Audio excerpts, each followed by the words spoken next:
talk to you guys about immortality. And I know that the first thing that comes to mind when you think of immortality is usually Edward Cullen, but unfortunately I'm not going to talk to you about Brood and vampires today. I'm instead going to talk to you about immortality of the soul. Oh shoot. Okay. Immortality is usually the idea of being preserved or having eternal life. This can be mentally, spiritually, or physically. The books that I chose for this project give a very good and different way of showing how this can affect different people. I mean, after all, we all want to be remembered after we die, don't we? So the first book that I chose was Orlando by Virginia Woolf, and this follows the tale of a young man over the course of 400 years. And throughout his life, he struggles with figuring out where he fits in and who he fits in with. And he takes on different jobs and social scenes as a way to try to remedy this.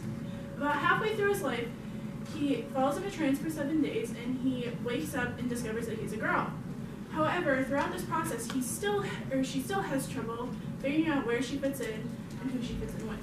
However, a main part of the book is that throughout all these changes, she still is the same person on the inside. Even through all the different changes, the external changes, Orlando was still essentially the same soul and the same person. This shows the immortality of the soul that can take place inside a person. And despite what happens, you in yourself will never die. The next book that I chose to read was Child Garden by Jeff Ryman. This book takes place in a dystopian future in which the earth is dying, and it sets up many different sources of immortality. The first one is the consensus. Now, after children reach a certain age, they are read and their consciousness gets uploaded into the consensus. So basically, it's a database of brains. Now, this system ultimately immortalizes the minds of people, and because it keeps them alive even after the actual person has died. Now, another issue in this book is that the average life expectancy is 35. And this creates a problem because they don't have people that are reaching their full intellectual maturity.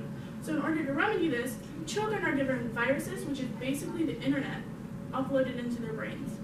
Now, this also creates an issue because it's creating a lack of creativity, and nobody is coming up with new things. So everyone became virtually drones. The main character, however, Milena, is immune to the viruses, so she has creativity of her own and can't conform to the norm. She figures out how to use this through the process of the book and create her own productions to share with the world. This sets herself apart from the others and immortalizes her in the work. Overall, immortality can affect people in very different ways. This can be through Orlando's use of being the same person, or Milena's use of putting it in her work and being remembered that way. So now, I hope you don't always think of Edward Cullen when you think of immortality.